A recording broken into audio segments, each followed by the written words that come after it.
Grand Theft Auto San Andreas Definitive Edition is here, and there's so much to see. Among that is some fun little secrets that Rockstar decided to include. Hi folks, it's Falcon, and today on gameranx, 10 GTA San Andreas Definitive Edition Easter eggs. Quick bonus for you, with a little Easter egg that has been changed in the Definitive Edition. Alright, at the Lil Probe Inn, you can find a bunch of pictures of UFO sightings, and they've been updated for the Definitive Edition. A bunch of the pictures show locations from both GTA 5 and RDR2, both games with actual UFO sightings in them, but one picture stands out. It shows a house with a UFO over it, but it doesn't look like any of the other screenshots. Twitter user Kirsty speculates that this is actually a shot from Grand Theft Auto 6, and actually our first look at the game ever. Now, to me, it looks like a generic stock photo of a house, and considering that the remastered games aren't even made by one of Rockstar's main studios, but their mobile developer, I highly doubt they have a lot of access to whatever GTA 6 is right now. Then again, anything is also possible with Rockstar. Fans think they've located this exact house in a neighborhood in Palm Beach, Florida. Until Rockstar actually confirms it though, we can't say for certain whether this is a clue to the next GTA game or just a random picture of a house they got off the internet. At number 10 is the giant bridge Easter egg. Like Grand Theft Auto 3, San Andreas has a little hidden sign in the game world. You can find it on top of the Gantt Bridge, the big one based off the Golden Gate Bridge that's found in the northern part of San Fierro. The easiest way to get up there is with a jetpack. Just fly up there, find this message: there are no Easter eggs up here, go away. Yeah, it's another Rockstar no Easter egg. And despite that message, there's actually a few other funny things you can find around the Gantt Bridge. If you look around, there's a museum and a visiting center for the bridge with some interesting signs. There's an actual piece of cable with some sarcastic comments underneath. And to the left, up some stairs, you find some bridge facts which have been updated for the Definitive Edition. The sign says how many polygons the bridge is made of, how many textures it has, the amount of disk space it takes up in megabytes. To compare, the original sign said the bridge took up a staggering 1.27 megabytes, where the new one takes up 38.9. It's one of the few Easter eggs I actually bothered to update with the Definitive Edition, so all this Gantt Bridge stuff is actually a good place to start. At number 9 is some more driver trash talk. Rockstar can't stop trashing the Driver series with the classic trilogy. Every single game has some kind of reference or joke at that franchise's expense. There are two big ones in this game, one reference that's not so direct, and one that is about as straightforward as it gets. The first is the Opposition Memorial, which you can find on a series of tombstones in Hashberry, San Fierro. All of these things read RIP Opposition 1997 to 2004. It's basically Rockstar saying that all of their competition is 6 feet in the ground with the release of Grand Theft Auto San Andreas, and yeah, they were probably right. A more direct call out of Driver appears during the mission Mad Dog's Rhymes. In it, you sneak into Mad Dog's mansion and steal his rhyme book. As you're going through the plays, you can hear a guard say, "This sucks! How can we fracture mess up so bad? Tanner, you suck ass!" while playing a video game. You can't actually see what he's playing, but it's pretty clear he's talking about Driver 3, the famously panned sequel made by Reflections, starring a guy named John Tanner. It's not often you hear a game just straight up say that another game sucks, but Rockstar pulled no punches when San Andreas first came out.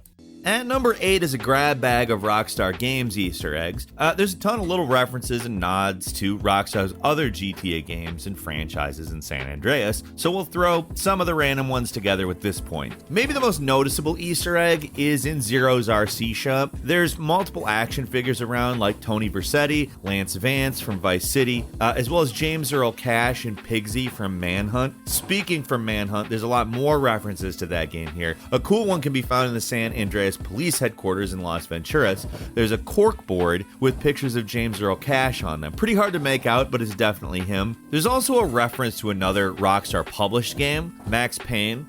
Go to the Gasso gas station in Dillmore to see this one. It's really hard to make out in the Definitive Edition, but it is still there. On the window, it says Max Payne, bulletproof glass. And Payne is spelled P-A-N-E. You'll have to look at it from kind of an angle to actually see it, but it's there. Zero Shop isn't the only place where GTA characters show up either. If you use any of the poker machines in the casino, they use characters from GTA 3 to replace the court cards. These are hardly the only references to other Rockstar games in San Andreas, but we wanted to highlight some notable ones. And number 7 is the agricultural espionage mission. The first mission you do for the big casino heist sends CJ to the city planning office to photograph some blueprints. But there's a few other references to find in this place. The first is the redevelopment site picture, which is actually a manhunt level called Drunk Driving. You can see the church right in the background. In another room you can find blueprints for Starkweather's estate. Starkweather was the antagonist of the original manhunt. His mansion is one of the last levels of the game, and the blueprint isn't just for show either. It literally shows the level layout here. And one final Easter egg, if you go down to the end of the hall, there's a scale model of Caligula's casino, but part of it is made of the Rockstar logo. At number 6 is the Black Project secret. There are even more video game references in San Andreas. During the mission Black Project, where you sneak into a secret Area 51-like underground lab, there's something familiar you might find. In the lab areas blocked off by glass walls, you can see a crowbar on a table. It's definitely a reference to the Half-Life series. Black Mesa is a very Area 51-like place, and the crowbar is one of the most iconic weapons in gaming. I mean, too bad you can't go down there and pick it up, but it's kind of funny to see. There's another pretty cool thing to see later on. It's not an Easter egg, but you can find an entire map of San Andreas in the control room. It literally just looks like a low poly version of the entire map shrunk down and put into this room. It's actually pretty cool. At number 5 is a developer computer. There's a little developer secret hidden on a random computer in San Fierro. It's almost impossible to find unless you're looking for it though. This Easter egg is found in a guard booth in the Easter Bay airport, and the only way to get a good look is by grabbing a sniper rifle or a camera and zooming in. It's kind of hard to tell at first, but the picture on the computer is actually a Rockstar game in development. The computer looks like it's running a map editor, and the GTA wiki speculates that it could be a beta location from this very game. It's another Easter egg that doesn't look like they deliberately updated it. Like the computer screen texture just looks like it went through an AI upscaler. So while it's a little more clear than in the old games, it's still pretty hard to make out any specific details. Still a pretty cool little behind the scenes secret there. It's always fun to see, particularly Rockstar, pull back the curtain and see a little bit of what's going on.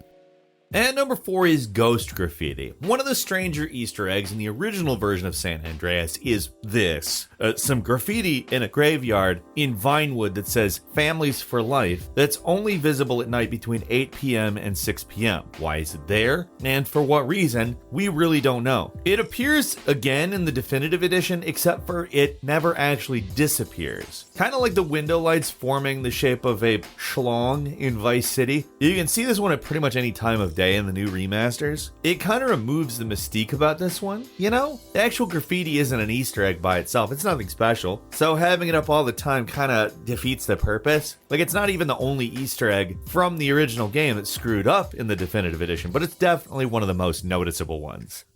And number 3 is the Jerk-Off statue. During the mission Just Business, Big Smoke gets ambushed by Russian mobsters in his high-rise building. There's a shootout in the lobby area, and most people probably just rush through this section without noticing something a little strange about these statues. The statues around the room seem to be reacting to something, and if you look at the statue in the center, well, it's doing something in the crotch area. And just look at it, you'll get the idea. It's a pretty goofy little secret, but again, the definitive edition kind of screwed it up. The statues around the room are supposed to be covering their eyes, but instead they're kind of just holding their hands up to their heads. Like, the original models were a lot more obvious, so it's odd they even bothered to change them out. I can't even really imagine how or why they thought that this was an enhancement. Like, A, it seems like such a bizarre thing to even change, and B, it does actually kind of ruin the joke.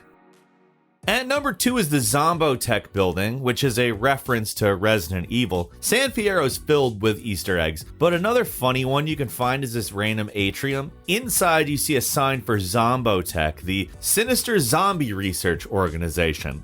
Safe to say, reference to the Umbrella Corporation from the Resident Evil franchise, which was only slightly less blatant than this. If you look around, you can find this map saying "You are here" and shows some kind of underground lab beneath the building, which makes perfect perfect sense. No Resident Evil game would be complete without a secret underground lab hidden somewhere. The center elevator says Zombie Lab only, and the big statue at the center of the area is just the Zombo Tech symbol. They put a lot of details into this place, and there's a good chance most people didn't even realize this little spot even existed. I've also wondered if there was intended to be some kind of content here, or if this was the content, just making you ask, what's in there? Don't get me wrong, that is enough for me, but I always wonder, like, what would it be like if they did Resident Evil inside Grand Theft Auto? It would be very silly, and I have a feeling a great parody.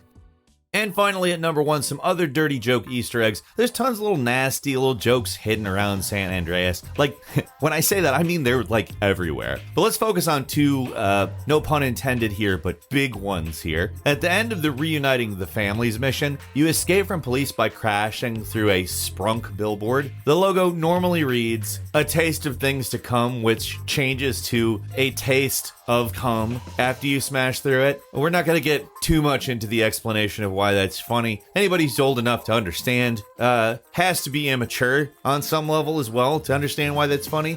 I am, of course, both of those things, so you can understand why I brought it up. But if you thought that was juvenile, check out this rock formation around the desert airstrip. Get the right angle on it, and yeah, that's pretty filthy. Old Rockstar was really pushing what you could get away with back then. And that's all for today. Leave us a comment, let us know what you think. If you like this video, click like. If you're not subscribed, now's a great time to do so. We upload brand new videos every day of the week. Best way to see them first is, of course, subscriptions. Click subscribe. Don't forget to enable all notifications. And as always, we thank you very much for watching this video. I'm Falcon. You can follow me on Twitter at Falcon the Hero. See you next time, right here on gameranx.